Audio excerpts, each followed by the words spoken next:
easily the best show that I've seen, top to bottom from AEW. Jim Ross was on fire tonight. Easily the best out of Jim Ross we've seen in a long time.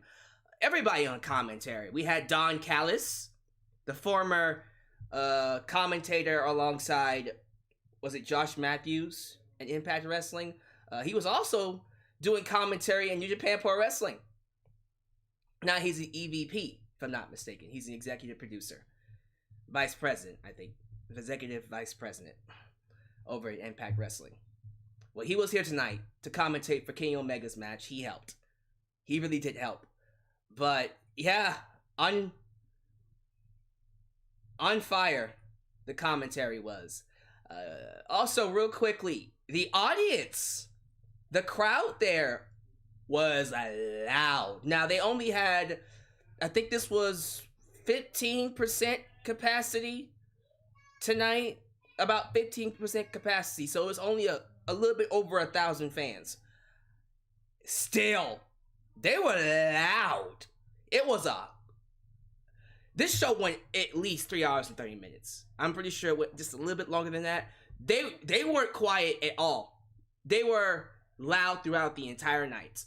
Awesome audience. It feels so good to have some semblance of a live crowd in some American show. We already know New Japan Pro Wrestling is beating our asses in terms of getting their audience back, but man, AEW so far came the closest. And I loved them. It was awesome having a full crowd back in the arena. Hopefully we can continue that going forward into the next year, especially for the next pay-per-view. The next pay-per-view will be AEW Revolution, which is, I think, in February. 4 months away. We got 4 months until the next pay-per-view. Plenty of time to get something done. But man, I'm excited to talk about this. By the way, welcome to Alyx's World, a safe space for wrestling fans like you. I'm your host, Alyx, just Alyx. Welcome to my AEW Full Gear review. We're going to break down the matches, break down the card. I'm going to talk about the matches I liked, the matches I didn't like, give you my overall thoughts, and whether it was worth your time. Spoiler alert, it is worth your time. It is worth the $50 if you spend it, or if you watch it afterwards. It's a show you need to watch. I'm just letting you know right now, but we'll talk about that in just a second. Let's pay some bills. First off, first time watching me, do me a solid favor. Like the video, subscribe, and click that bell to catch all my content when it comes out. While you're at it, help expand the brand by doing the following things. Get yourself a t-shirt today at either Pro Wrestling Tees or Teespring. Get you an old school Deluxe Man t-shirt. Get you a new school Alyx's World t-shirt. Also get you a blonde hair, blue eyes, apple pie, America t-shirt made by my boys. It's J Knox and Firestar Heart. Like me on Facebook. Follow me on Twitter at VX1. Alyx's World. Also give me a follow on Instagram. Email me at justalyxsworld@gmail.com for business inquiries or just to say hi. And don't forget to donate. Follow the lead of Mr. Cornbread and donate at any point in time during the broadcast. All super chats will be played live on the air. You can also donate using PayPal or Patreon. The link to all of my social media, including links to donate, is down below in the description box. Let's say hello to the live chat, the lovely people who are here to talk about this amazing, amazing show. I want to say hi to the following. First off, show some respect to my moderators, UltraShao97, Firestar Heart, and Elias Ademi. They help keep this a safe space for wrestling fans. Hello, hello, hello. One Extreme, Chase Games. Yundeku 2500, Joseph Winters, Adam Ritter, Kurt Luttrell, HK Fox, Crusader Gamer, Shadow Horizons, Christopher Carter, The Elite Squad, Chase Games. We won't miss anybody here. Devin Caliborn. Caliborn, of course, Cornbread, who donated. Let's see. Ashley Greer Crowder. XWF 1000B3 version 3. Zachary Hain.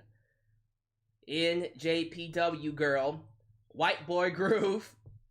Regito Boy 09. Jeribert Green. What's up, Jeribert? Haven't seen you in a while, Mr. Green. Jack Southall. Haven't seen you in a while, Mr. Southall. Nemo JJ. Good to have the old school folk back. Jamarcus Williams. Truefire 901. Last one. I don't want to be here too long. Last one's gonna go to T-Dog. T-Dog Channel. What's up? What's up? What's up? Good to have you guys here. Good to have you guys enjoying the stream. I hope you guys are having a great Saturday night. I loved every single second of this day. It's one of my favorite days of 2020, perhaps the greatest day in 2020 history. I would love to end it with a spectacular review of easily the best show that AEW has produced. So, let's get right to it. Let's just talk about this amazing show. Overall thoughts. Let's start with my overall thoughts. I do feel like, in terms of the length, and I thought about this too, when you pay $50, it will be a little bit of a letdown if it's barely over 2 hours. You get what I'm saying? If it's like 2 hours and 45 minutes, sure. But if it's like 2 hours and 15 minutes for a $50 show, I'm not going to be very happy with that. So, it at least has to go 3 hours. This show almost went 4 hours, though. It was closing in on 4 hours. The only time I felt the nearly 4 hours was during the women's match. It was during the women's match going into the tag team match. I felt it then. I was like, man, this show's getting long. Outside of that, you don't feel it. You don't feel the 4 hours. It goes by. Except for that one portion of the show where it just stopped. Where time just stopped and it just dragged. This is one of the best wrestling shows of 2020. Everything about it. The atmosphere, the commentary, the performances from all the wrestlers. The matches that I personally were excited for, all of them delivered. Every single one of them. The extra matches that came in that were also good, that was just a cherry on top. AEW should take a bow. They should take a bow and be proud of themselves for producing a pay-per-view. Let me see. I'm thinking about the other pay-per-views of the year. Because I'm almost certain that New Japan Pro Wrestling might still hold the pay-per-view of the year with Wrestle Kingdom, as always. However, in terms of the states, like here in America, this might be the best one. NXT hasn't quite been lighting the world on fire this year because of the pandemic. I would have to go back and look at NXT TakeOver Portland. See what I thought about that.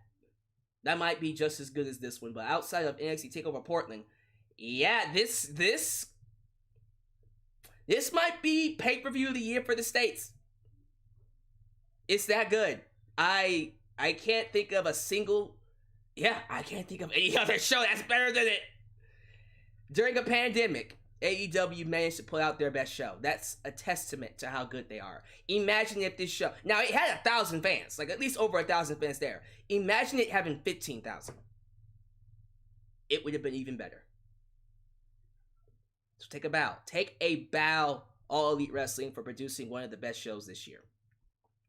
Quick shout out to Don Callis for the amazing commentary for the first match. I appreciate you for that. And... yeah, man. The fans that were there should come back. Every single person that was there tonight should come back this Wednesday. You guys were an awesome crowd. And if you happen to be watching this video and you were there, let me know down below. Let me know how the atmosphere was. It felt great. It felt like it was a very fun, exciting atmosphere to be in. That's what I think. Let's get to it, man. The kickoff match, or the buy-in match, Serena Deeb versus Allison Kay. Really, really good match. Very strong performances from both women. I really loved Serena Deeb here. Serena Deeb is such a natural technical wrestler, such a natural technician. She wrestles very similarly to Dean Malenko, Bryan Danielson. Just smooth. Her transitioning, the mat technique, everything about her wrestling style is on a different level. The women on the roster right now, everyone else, they don't even come close. And that's not me making fun of them. That's not me saying that they won't improve, that they eventually won't be better. It's just right now, it's clear the best female wrestler in AEW right now is Serena Deeb. And she proved it in this match. This was a really good match. It was so much better than the AEW Women's Championship match. I'm at the point now where we should just go ahead and just start having the NWA Women's title. Have that be on the main card from now on. Because it's getting pretty obvious which division is better. I'm just saying. But Serena Deeb does beat Allison Kay, who, by the way, is a free agent. She's a free agent. She should be hired. They should go ahead and sign her. Get some personality in this division alongside Britt Baker.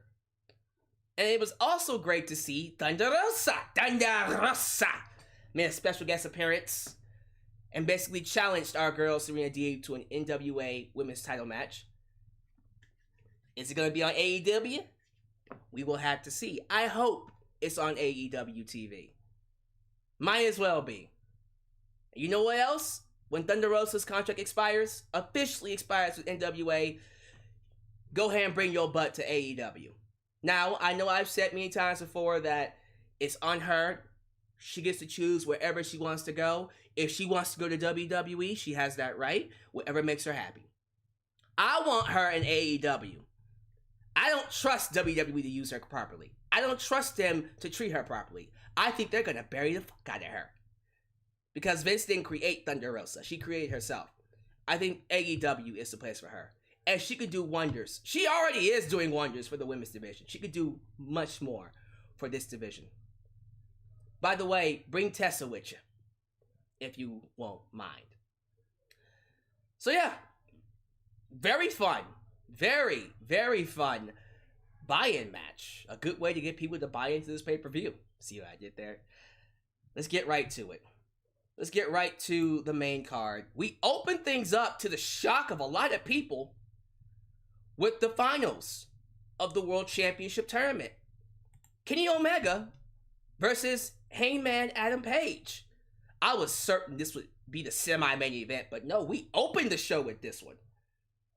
I got a little scared because I'm like, oh crap, are we going to have an issue with matches following this? Because that's a match I would be scared to follow. Anytime you put Kenny Omega first, you better be confident in your card. And they were. They had a good card to follow, so. They opened the match with Omega, as always, doing the unique entrance with the go-go dancers, the cleaner dancing girls. Got a massive pop from the crowd. Hangman Page also got a massive pop. And then we got to the match. Listen. I already knew the moment that they started this tournament, we were getting this match. And I already knew when they would fight, it was going to be amazing. It's exactly what I thought it would be. This was a fantastic, excellent opener. Great counters, great drama. Omega was on his A game. Mother effer hit a goddamn moonsault off the barricade, exactly how he used to do in New Japan Pro Wrestling. He was in New Japan Pro Wrestling mode. Omega was on fire in this match. And yeah, Hangman Page did his thing too. Both of them were great. But this was probably the first match where I felt, okay, the cleaner, New Japan Pro Wrestling Omega is back. And I loved that by the end of it, it was all about who could hit their finisher first. Whoever hit their finisher, Omega, the one-winged angel, or Hangman Page, the buckshot lariat, whoever hit it first was the winner. That was a great way to build drama at the end of the match. Unfortunately, Omega hit his first. He hit the one-winged angel to pin Hangman Adam Page. And a lot of people were upset that it took one finisher to beat Hangman. I am happy it did. It does get to a point where if you end every single match with a finisher fest, it starts to dilute your finishers.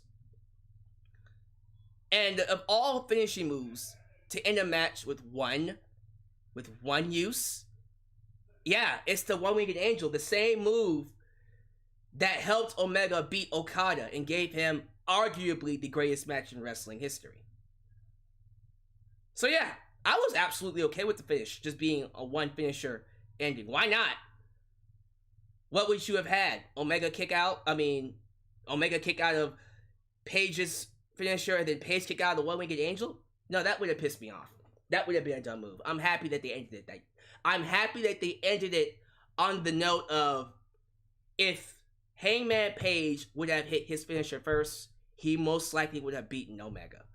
It's just Omega hit his first. Outstanding opener. And Omega wins the tournament, as we thought he would. He will now go on to fight the world champion at a later date. Most likely at Revolution.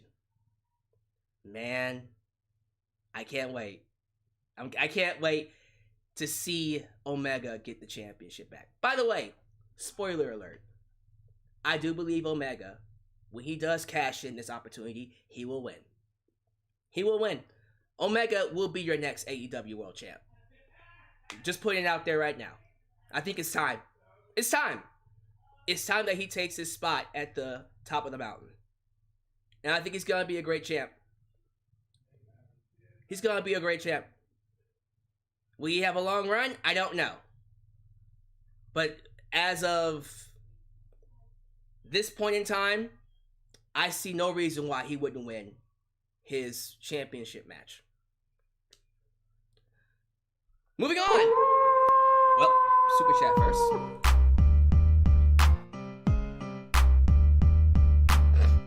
To this day, no one has kicked out of the one-winged angel.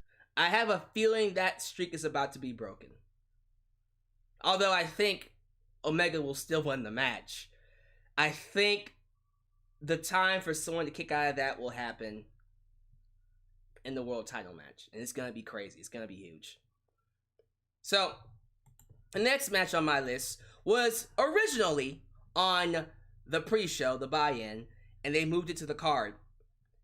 John Silver versus Orange Cassidy. Now, going into it, I thought to myself, okay, this will be a quick 5-minute squash match. They'll do some comedy with Orange Cassidy playing around with John Silver. John Silver will get some offense, but original booking with Orange Cassidy is he gets his ass kicked and then he makes a comeback and wins. Right? It'll be like that, just shorter. A good 3-5 minutes. Comedy match. Ha ha ha. When we're out. Well, it started off as a comedy match. We did the whole hands in pockets. You had John Silver rip out the pockets. Be his old crazy BTE self. And you're thinking, alright, this is going exactly how you thought it would go. And then they turned it up a notch. And then it became a great match. It became a breakout performance for John Silver. Let's just get something straight. I haven't really seen John Silver have a real match until tonight. I wasn't really, I wasn't really into him for his matches. I was more into him for his character, because he's amazing. Just all kinds of hilarious and charismatic. After seeing this match, I think we need to invest a lot of time in John Silver. Commentary said it best. We should probably let this guy do a singles run. Break him away from the Dark Order and send him off on his own. Because he's that good. I thought John Silver was on fire. The crowd loved John Silver. They were doing dual chants. Let's go Silver, freshly squeezed. Let's go Silver, freshly squeezed. Man, a breakout performance for John Silver. That's really cool. But Orange Cassidy does win, as you would imagine. But this was a great match. I didn't expect this match to be as great as it was. But I was heavily surprised that this match was great. Good job. I want more John Silver. I hope they give him more TV time. He's great. He's so naturally likable too. Man. But you got to give the people what they want. Alright. Orange Cassidy wins. we get the next highly anticipated match on the card. A year and a half in the making. Cody Rhodes versus Darby Allin for the AEW TNT Championship. I told myself I would mark out, I would lose my mind if Darby Allin won this match. And I knew going in that Cody was going to play the heel. He was going to be the villain. And yeah, he was. He was cocky, he was arrogant, he got inside his own head, he started making mistakes, he got angry, he bullied Darby Allin, he left the ring, he was tempted to cheat, he walked that line of a heel. And the crowd basically turned him into one. They were booing him. Now, they cheered him during the entrance because he got his name back. By the way, Cody now has the rights to Cody Rhodes again. So, he can go by Cody Rhodes. WWE just let him have it. Well, they made a trade. AEW let WWE have, was it Slamboree? Yeah, they let them have Slamboree and the match beyond. And then they gave AEW the rights to the Rhodes last name. So there you go. Cody Rhodes is back to being Cody Rhodes. He can now be called Cody Rhodes. But outside of that, the crowd turned on Cody. He worked a heel in this match. And I love that this match had an unexpected finish. So, I'm not gonna lie. I've been very crucial of the coffin drop. That's Darby Allin's finisher. Being a match ender. When you hit it, that's it. No one kicks out. Well, as of lately, people have been kicking out of the coffin drop, and I don't like that. So when Cody kicked out, I was, god damn. What the hell? Why? However, the finish they had after that, I loved. Because no one saw it coming. They had a roll up schoolboy sequence where they were going back and forth. What about us? Totally thought Sting was gonna show up for Darby. I'm gonna talk about that. I'm glad you brought that up, because you're not the only one. You're not the only one. But anyways, they were doing a schoolboy pin sequence where Cody had Darby pin, it got reversed, and then Darby had Cody pin, and it got reversed. They were going back and forth, and then all of a sudden, Darby had Cody pin, 1, 2, 3, beats Cody, wins the AEW TNA, oops, not that one, TNT Championship. I lost my mind. That was one of those, hey, Darby! The crowd went nuts. Commentary was great. Jim Ross had his mark out moment. Wonderful, wonderful moment. It was great. And everyone was like, did that actually just happen? Cody sold it like $1 million. Like, what the hell? Did this motherfucker just pin me? And it's so perfect for the story. It's so perfect that these two, anytime these two have a match, it's always determined by the smallest margins. Like, I remember one time Darby Allin had a match against Cody. He hit the coffin drop, and then his shoulders rolled over Cody and was on the mat. And all Cody did was just lift one shoulder up, and he pinned Darby Allin. It's just like those near victories. They always just come that close to losing, and they grab victory from the jaws of defeat. And this was one of them. Darby should have lost this match. It was clear Cody had his ass beat, but then he pulled out that schoolboy pin and beat Cody. I love it. I love that these two always comes down to those little minute moments that can lead to a victory. This was awesome. Awesome storytelling with these two. And I love that Cody, at the end of the match, just honorably bent the knee and handed the title to Darby Allin. And Darby at first was hesitant. He's like, I don't know if I can trust this asshole. Should I take this title? Even now I was like, I don't know. He might turn on him. But Darby got the title. And Cody celebrated. And I was like, oh man. This is a moment. This is good. Because I've seen the progression of Darby Allin's character. I've seen the growth. and the booking and everything they've done with him. Anyone that says AEW doesn't create stars, go fuck yourself. This is a prime example of them creating stars. Awesome match. Great finish. The right guy went over. If they would have ended it right there, this would have been perfect. But then we had Team Taz come out. That's Taz, Brian Cage, the man they call Cage. And the other guy. Oh man. Sparks. Sorry. You know who I'm talking about. My mind is gone. My mind is gone right now. But yeah, Team Taz comes out and they start beating up Cody. They start beating up Cody and Darby Allin. And it was at that point I went, wait.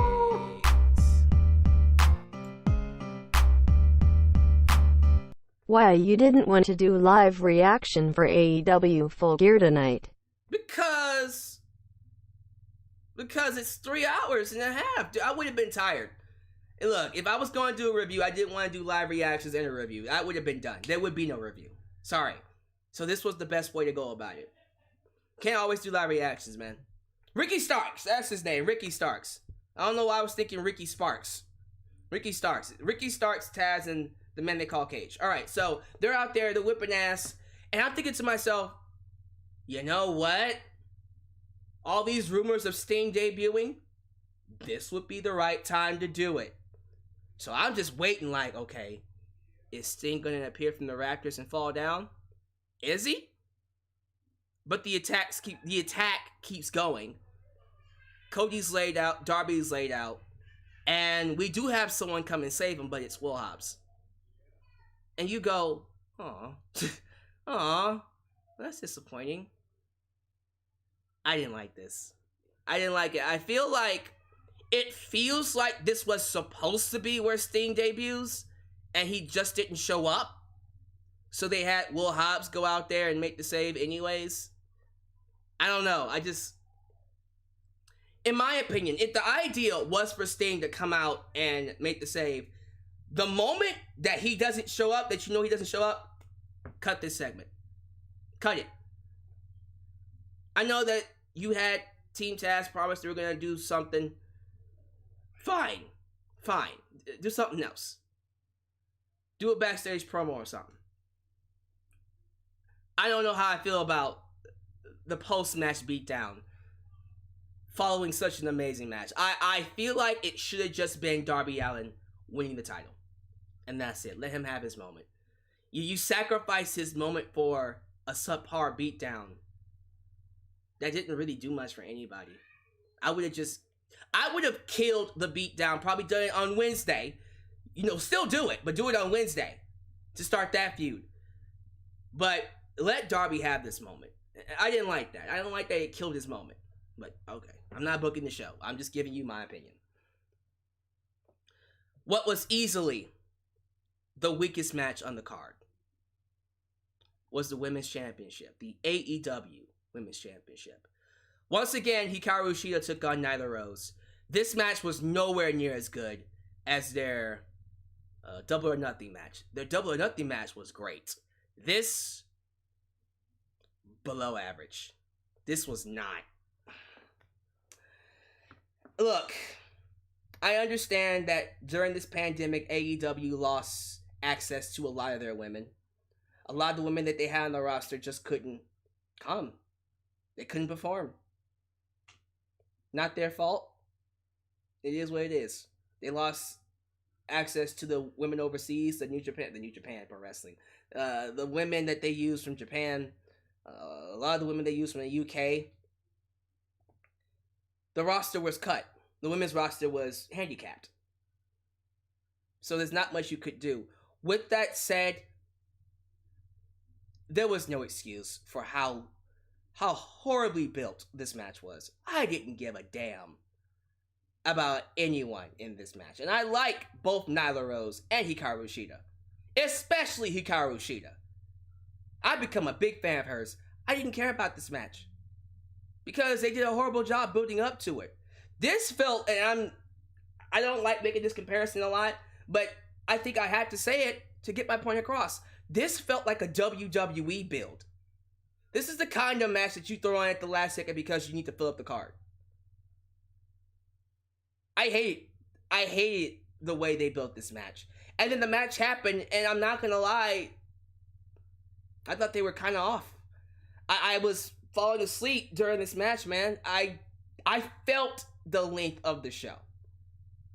It really dragged during this match. And all I could think about was, holy crap, get that belt on Britt Baker. For the love of Christ Almighty.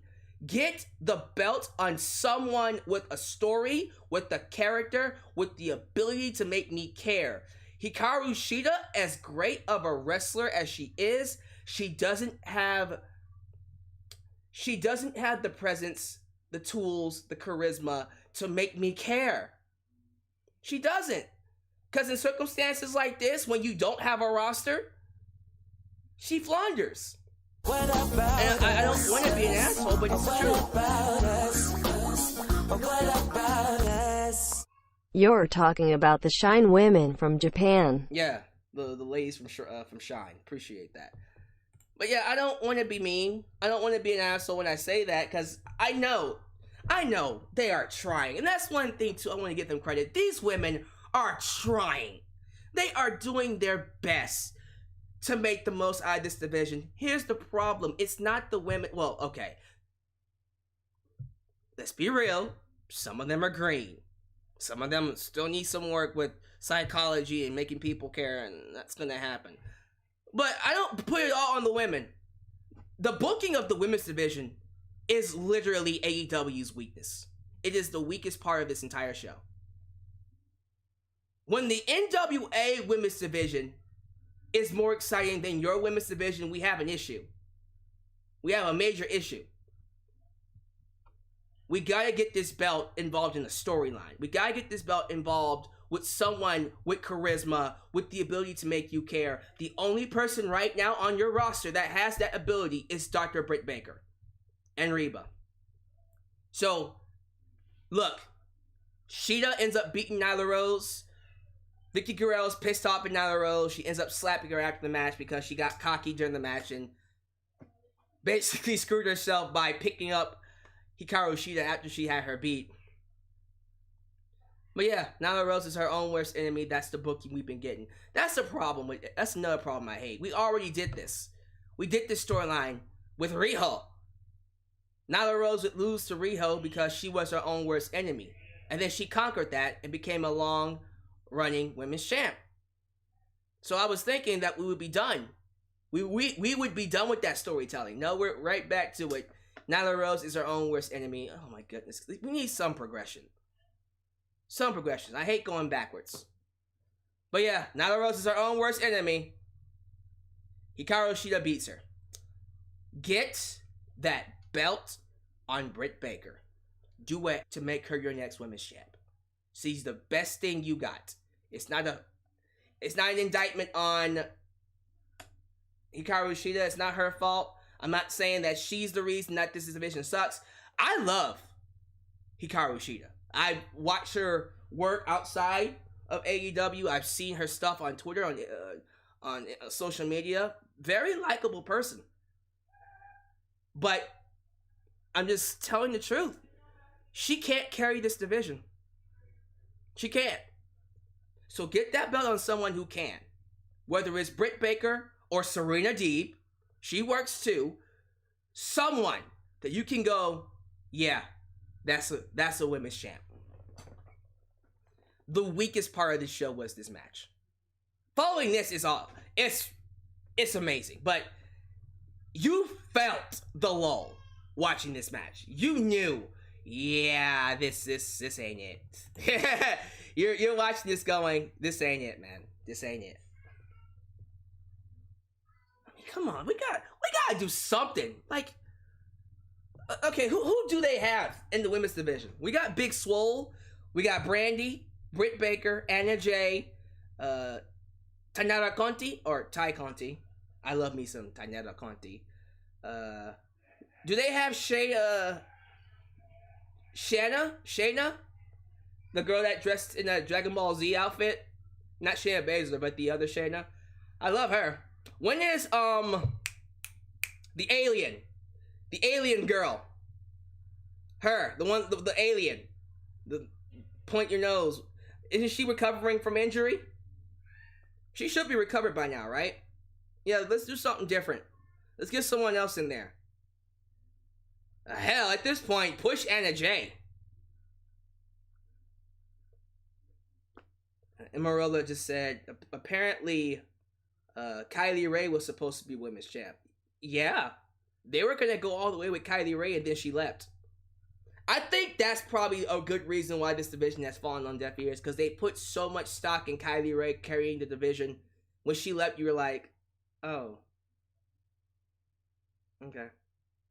Chris Statlander, that's her name. Chris Statlander. Okay. That's enough crapping on this division. I do it because I love y'all. We need some stories. We need some characters. We need a reason to care. Alright, enough. Let's get off. Let's get off them. Let's stop giving them a hard time.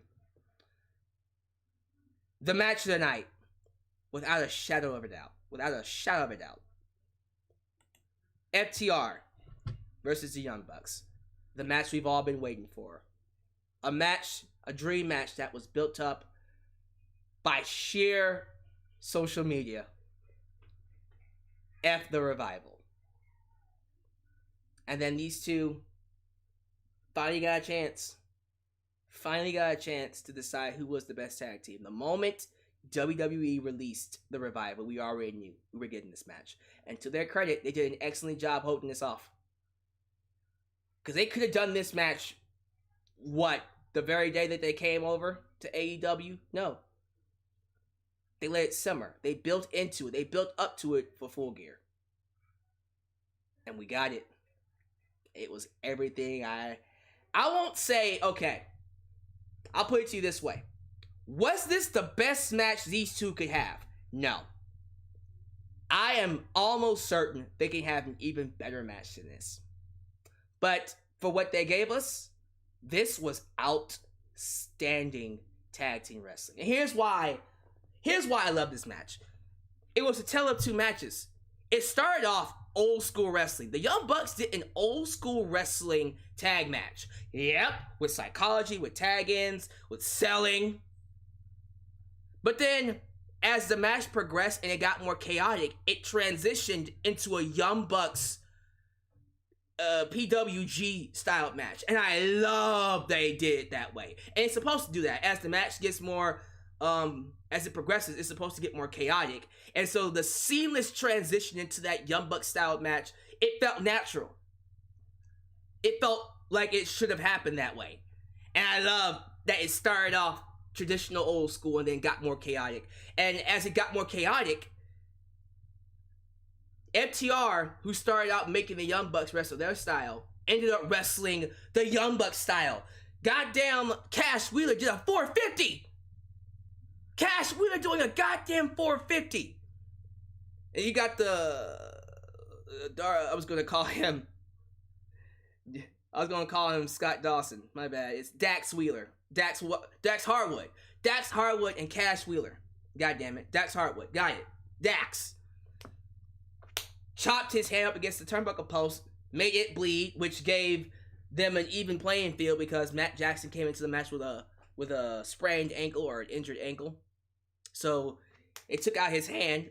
Very good psychology. Love that. The best part of the match was them doing an ode to all the old school tag teams. They did every tag team finisher that you can think of. They did the Powerplex.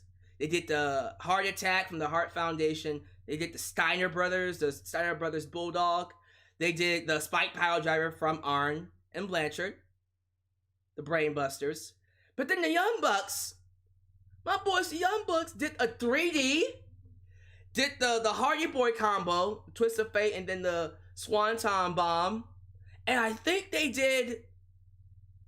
Who did DIY? Who? FTR did DIY. I lost my mind when they pulled out Johnny Gargano and Tommaso Ciampa's finisher. And I love the setup for it too. Cause Dax is like, what are you doing? And Cash is like, you know. And then they did the DIY finisher. I threw my head up and said, this fucking, God damn, I love tag team wrestling. And it's so awesome that they did that because that's how they lost the NXT titles.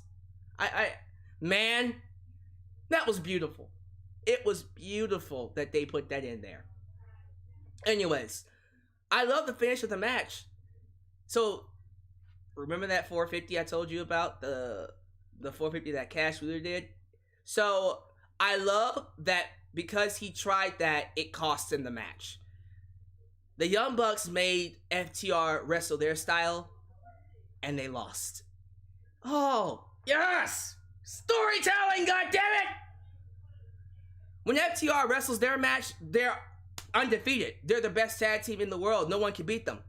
The Young Bucks made FTR wrestle their match, brought them out of their element, made them wrestle the indie-rific PWG ROH style that made the Young Bucks great, and they lost. Beautiful. The only thing that I hate about this match is that they had that stupid stipulation where the Young Bucks lost, they would not get another title shot. I think that hurt the match. That to me, I think, is what stopped this from being a classic. If they would have just let this be a match and not added that stipulation, it would be easily the best tag match of the year. I would have put it over Omega. I would have put it over Omega Page versus the Young Bucks. Unfortunately, I didn't. I still think Omega and Page versus the Young Bucks is the best tag match of the year. Probably one of the best matches of the year or the decade, period. But yeah, man, I just hated that stipulation. With that said, outstanding match. I love that Matt Jackson won the match with a super kick using his injured foot. I love that. I love that he weaponized his own injury for a victory. That was really cool. And pinned on 1, 2, 3. Young Bucks are your new tag team champs. So awesome. Omega came out to celebrate. This was the right move. This was the right move. The Young Bucks should have been the tag team champs. And I love what they're doing here. You notice that when Cody Rhodes lost the belt, the Young Bucks won their belts. So I guarantee you, when they do the rematch between the Young Bucks and FTR, FTR will win the belts back, and then Kenny Omega will win the title. The executive vice presidents aren't going to all hold the belts.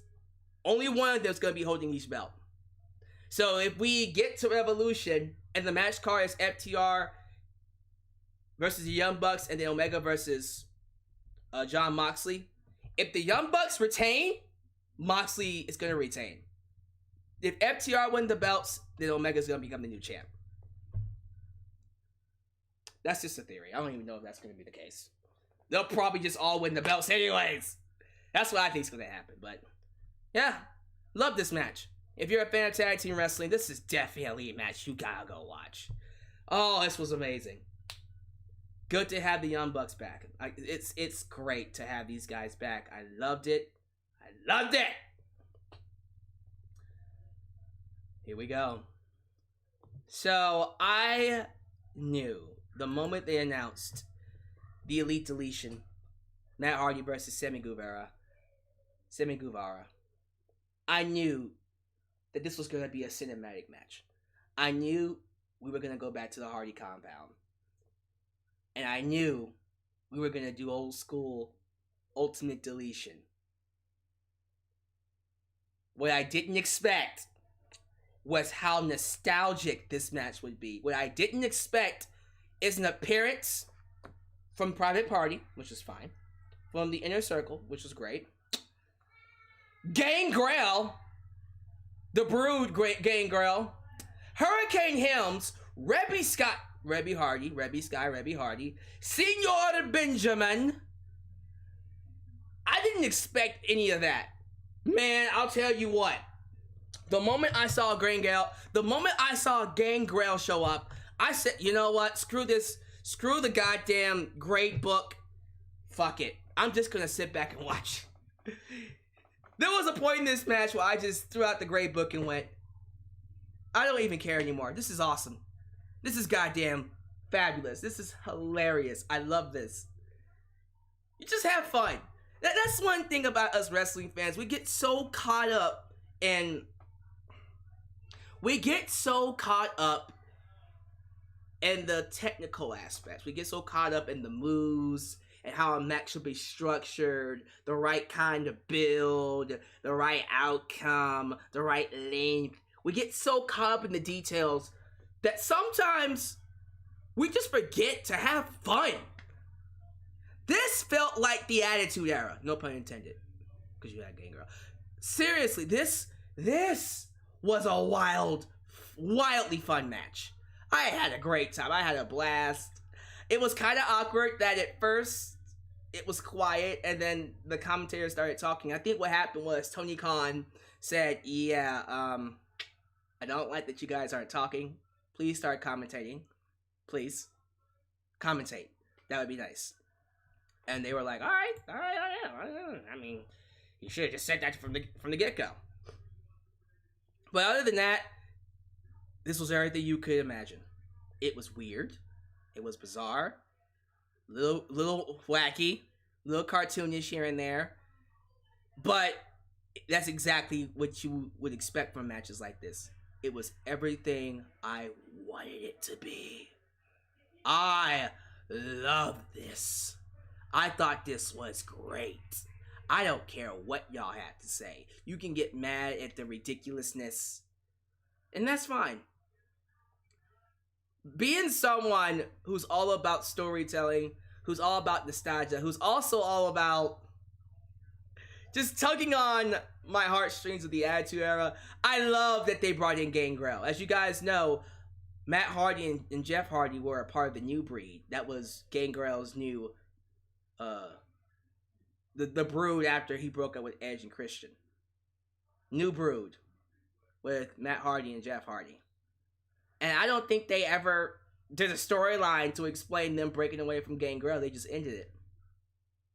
So, the fact that they tied that together with this, I just thought it was great. And then the Hurricane Helms thing played into one of the Ultimate Deletion matches from Impact Wrestling.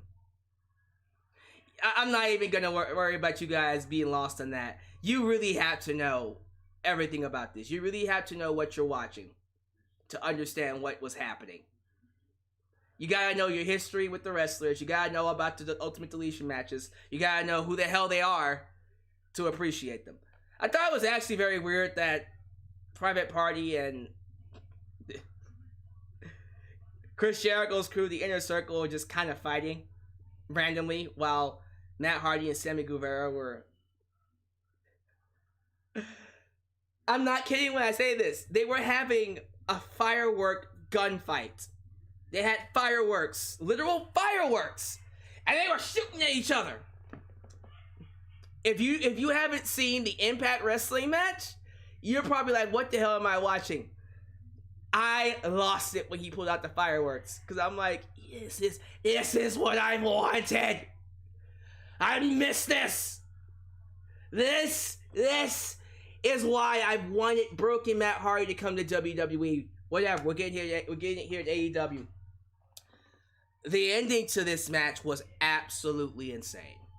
You saw Matt Hardy drag Sammy Guevara into the garage where he has his own personal wrestling ring. And inside that garage, we see Matt and Sammy Guevara take the same bump that they did at All Out, where Matt crashed and landed on the back of his head and got a concussion. And they stopped the match and then restarted it. Well, Sammy took that same concussion bump through a table, busting himself open. And then Matt Hardy got a steel chair and jammed the edge of it into the forehead of Sammy Guevara. Just, bow! You're like, God damn. And then he did a concerto to beat him. Beautiful match. Beautiful ending. I don't even call it a match. I don't even know what the hell that was. I don't care what it was. It was great. It's easily one of the best cinematic matches we had. Easily. Without question. Without question. I honestly believe that Matt Hardy is the king of cinematic matches. All the really good cinematic matches outside of Undertaker, all the best ones were done with Matt Hardy in them. Even the Stadium Stampede match, which so far is my favorite. That's the best one. Matt Hardy was in that. Oh yeah, I gotta talk about the monster truck. Matt Hardy came in on a goddamn monster truck and tried to run over Sammy Guevara. Y'all, I can't make this up. I am not this good. You need to go watch this. You need to go watch this. This is so awesome. This is so awesome. I love this. It's gonna go like this. If you are not a fan of these type of matches, if you're not a fan of the wackiness, if you're not a fan of the crazy cartoonish side of wrestling, this is not a match for you. It's just not. And that's okay. I understand that it's not going to be for everyone. But for me, it was everything I wanted it to be. I loved it. I love it. So happy. So happy to have the ultimate deletion here. But I guarantee you, like, if people say... What about us? Rip to the homie Sammy. For real, for real. If people say they weren't feeling this show, it's probably because of matches like this. The people who love this show will say the show was amazing. The people who love this show and said it was amazing will say this match was awesome. The ones who thought it was good, could have been better, didn't like this match. That's all I'm going to say about it. All right. Chris Jericho versus MJF. Y2J versus Maxwell Jacob Friedman. I had to talk about that Jericho entrance. No, I got to talk about both of them. So MJF came out with a light up Jericho jacket. Remember the little, the Christmas lights jacket that he used to come out with in WWE? Well, MJF came out in his own Chris Jericho jacket. The light up jacket. It was great. Love that. But I gotta talk about that entrance that Jericho came out to with the crowd singing his theme song, Judas. Because we had a lot more people than usual. Because we're getting back to, you know, a good capacity where you're able to hear the audience. Jericho was in tears when he heard the entire audience sing his theme song. Over 1,500 people singing Judas. It was beautiful. It was great. It brought a tear to Jericho's eye. It did. Jericho was like, God damn, you sons of bitches. Yeah, it was one of those moments where you just stop and go, look, I know he's supposed to be a villain, but man, that's major respect for Jericho. How the hell can you hate this guy? How the hell can you not respect him as one of the greatest of all time? That was a very special moment. Imagine when we have the full crowd again and they're singing it. Wow. All right. Chris Jericho worked babyface naturally. I kind of figured that was going to happen. I was like, you know what? In a match with two heels, and one of them is Chris Jericho, more than likely Chris Jericho was going to play babyface. And he did. And to my surprise, man, he worked. This man did a Frankensteiner. He did the lion salt. He worked like old school Jericho. Even did the whole, come on, baby! I was like, man, Jericho over here working babyface. And it's so natural. It's so natural how he just transitions into a babyface role. Like that. But yeah, he worked babyface in this match. It was really cool to see that. But, of course, as you can imagine, we had MJF cheat. Well, they both cheated. Towards the end of the match, after they both had a great back and forth, Wardlow gives MJF the AEW ring. While the referee's distracted, though, Jake Hager throws in a bat for Chris Jericho. So you're like, okay, who's going to lie, cheat, and steal on this one? Who's going to lie, cheat, and steal? And then MJF gives Chris Jericho the middle finger, and then falls to the ground. Eddie Guerrero style. By the way, Eddie Guerrero's, the anniversary of his death is coming up this Friday. Remember that. I have a video coming for you. For all of you. But yeah, he fell down Eddie Guerrero style. Referee turned around. Jericho, did you do that? And he's like, I didn't do it. I didn't do it. Referee grabs it back, goes to throw it out. MJF rolls him up, grabs the tights, 1, 2, 3. MJF beats Chris Jericho and officially joins the Inner Circle. He is now part of the Inner Circle. We know exactly where this is going. He is going to divide and dissolve the Inner Circle from the inside out. He will either dissolve the group or they will end up joining him. One way or another. MJF is going to dissolve the Inner Circle. It's only a matter of time. And you know what?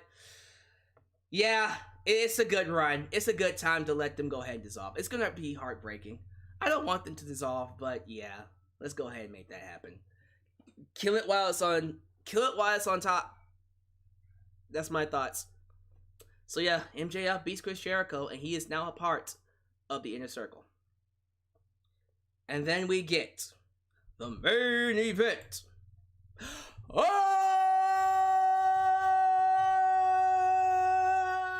the evening. Jon Moxley versus Eddie Kingston. AEW World Championship. I quit. I told y'all it was gonna be violent. I told y'all it would be blood.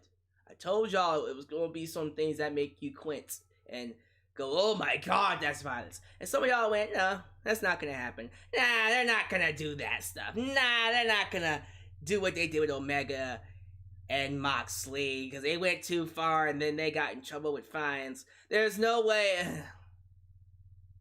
All you who said that, do me a favor. Kiss my feet. I'm Booker T. I'm King Booker. You will kiss the royal feet. I told y'all it was gonna be violent. Y'all up here talking about some, oh no, it's not gonna be violent. It can't go violent. I mean, y'all get in trouble. They'll get in trouble. Who was right? What was that? What? Who was right? What? Who was right? Who? New Day. Who was right? I was right. I told y'all that. I told your asses it was gonna get violent. Don't doubt me. I knew what I was talking about. God damn it. Don't doubt me. I told you it was gonna be violent. I told you that Eddie Kingston and Jon Moxley were gonna do some CZW stuff. Did they not? Man, where do I start? Barbed wire, of course. We'll start there. Best place to start, right? Barbed wire. Barbed wire bats. Barbed wire in the eyes. Barbed wire over the forehead. You had blood.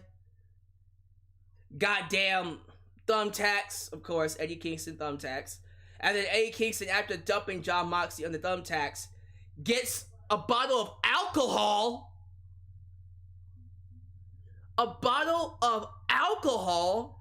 And pours it over the back of Jon Moxley after he fell in the thumbtacks.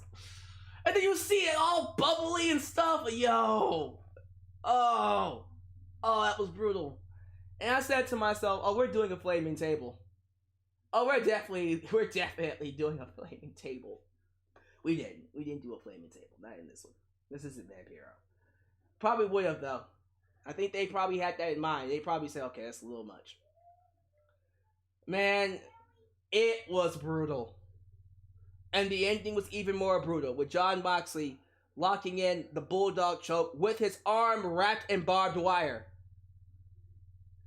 Oh my goodness. Oh my goodness. Eddie Kingston was like, God damn it. I got it. He had to quit. He had to, because listen, Moxley's not gonna let it go. Moxley's like, I'm not letting this go. I will kill you if you don't. I will kill you if you don't give up. And Eddie Kingston reluctantly gave up. Yeah, this was a CZW match in AEW. Okay, it's not as CZW as it could have gotten, but this was definitely CZW-esque. Ish. and it was amazing. It was the right amount of violence before it got a little too violent. It was perfect. It was perfect. Amazing main event. Jon Moxley makes Eddie Kingston sad quit. Eddie's crying because he was forced to quit. Moxley celebrating, all covered in blood. And then you see Kenny Omega come out. Our boy Kenny Omega comes out and tells Jon Moxley, I'm not playing your game no more. I'm not going to be a part of that hardcore mess because you beat me in your world. Next time you fight me, it will be in my world. See you then. Man, tell you what. I tell y'all what. Talking back through it, I am more certain now. This was easily the best show that AEW has produced. This was awesome. This was an awesome show. Amazing show from top to bottom. Well worth the $50. Definitely worth your time. Can't wait to see Omega versus Moxley. And yes, I do think Moxley gets pinned by Omega. And we have a new AEW champ. When that match is, I have no idea. Probably next year. But it's happening. It's gonna happen. But yeah. That's my thoughts. On the grade scale, I have A minus. A minus. Amazing show. So I wonder what you guys have to say. I want to hear your thoughts on this show. What do you have to say about this show? I look forward to hearing your thoughts. I hope you guys are having a great day. Let's go to the live chat. Live chat. You have the floor. What y'all talking about? Chase Games, yeah, it was brutal. I know. Joseph Winters, brutal is an understatement, everyone. Tell me about it. Firestar Heart, Brian Pillman Jr. was doing fantastic there. He's also been featured on AEW Dark. Jacob Fatu is another player to watch out for. Davey Boy Smith Jr. has something in some companies too. Oh, he's not even talking about anybody. He's talking about people from MLW, I think. That's where my girl's from. My girl is Alicia too, but that's where my girl's from.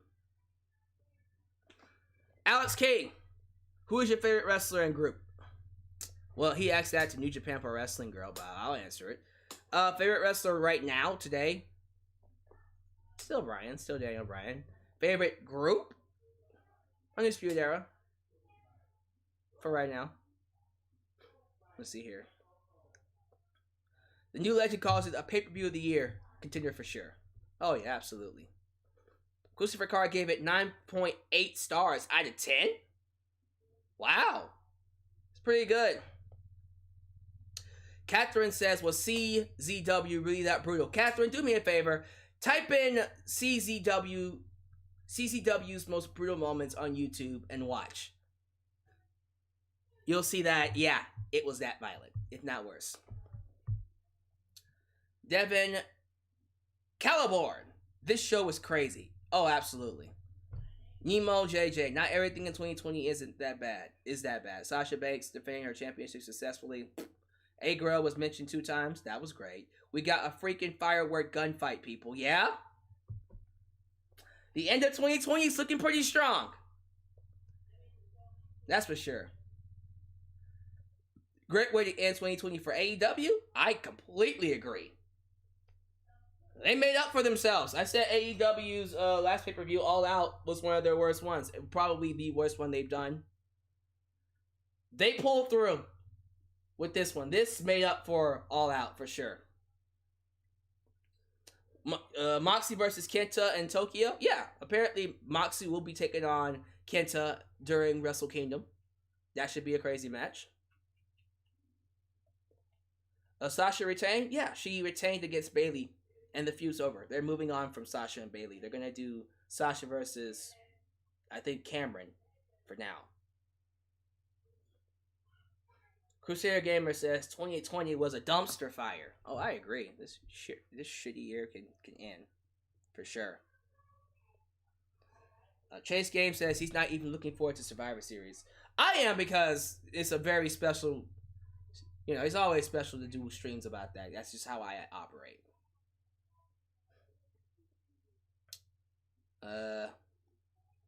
Texans will return tomorrow. Do I think they'll win? No.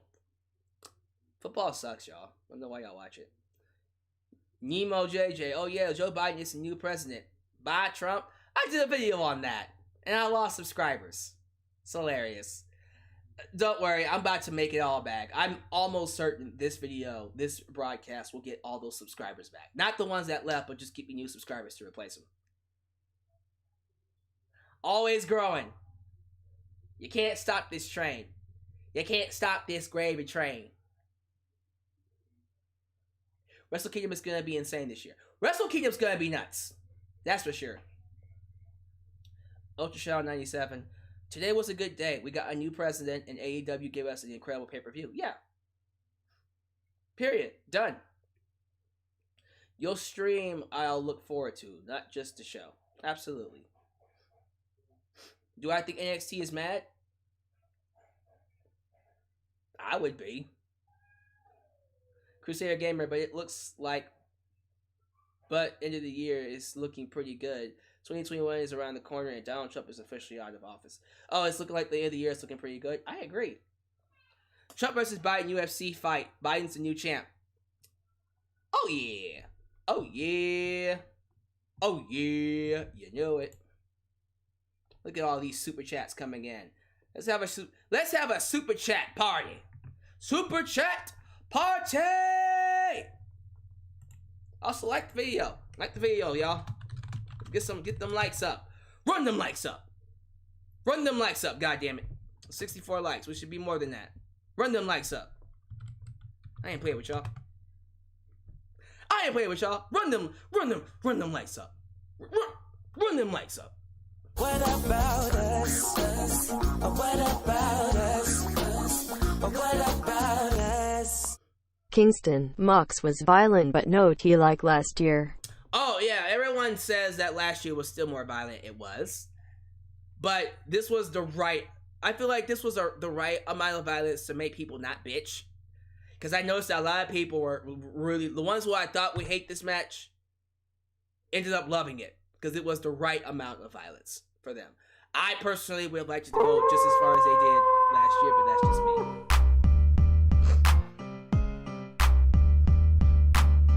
How do you feel about Ibushi losing his world title shot? Look here. You asked this. You brought this on yourselves.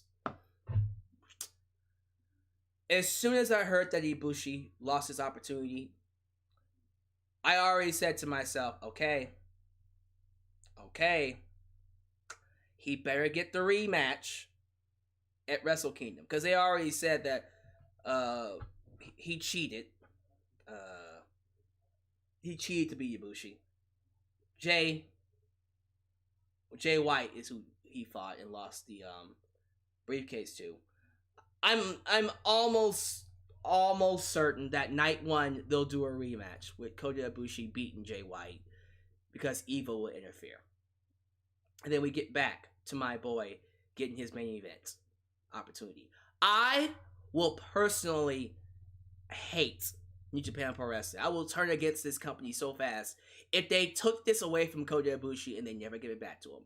It's just some drama, a little bit of drama to get you guys, all worked up and to get you guys angry and thinking that it's all over. No.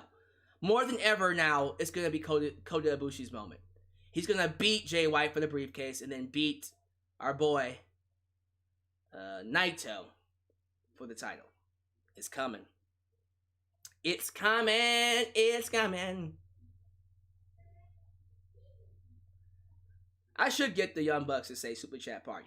Super Chat Party! Boom, boom, boom, boom, boom, boom, boom, boom, boom. You like that beatbox? Boom, boom, boom, boom, boom. Boom, boom, boom, boom. I love wrestling, y'all. I do. I love wrestling with a passion. Alright, guys, I'm going to cut it off here. That is my thoughts on Full Gear. This stream has gone long enough. So, thank y'all for watching. Thank y'all for making me a part of your day. I guess I'll see you guys on Wednesday for more AEW reviews. We also got Monday Night Raw and SmackDown too. But in terms of AEW, this is the best show they've done yet. A great way to end 2020. We're on to 2021. Good luck. And please fix your women's division. You get that set, we're in the clear with AEW. But until then, this is Alyx. Just Alyx signing out right here in Alyx's world. Take it out. Take it out? Take me out. Sorry. Catch you guys later. Talk to you later. Peace. Psych. That was gone. AEW needs to learn more about cinematic matches. I guess so. Alright. Now I'm gonna get out of here. Peace. Catch you guys next time.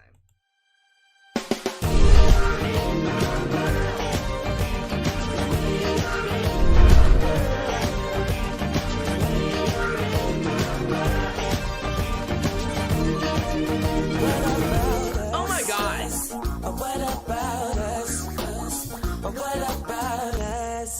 I want Naito versus Sanada Night 1. Yeah, that'd be a great main event. I'm pretty sure it would be. You guys gonna let me leave? You guys gonna let me leave? Am I stuck here? Or can I actually go this time? Are we good? Okay. I'm out. Peace.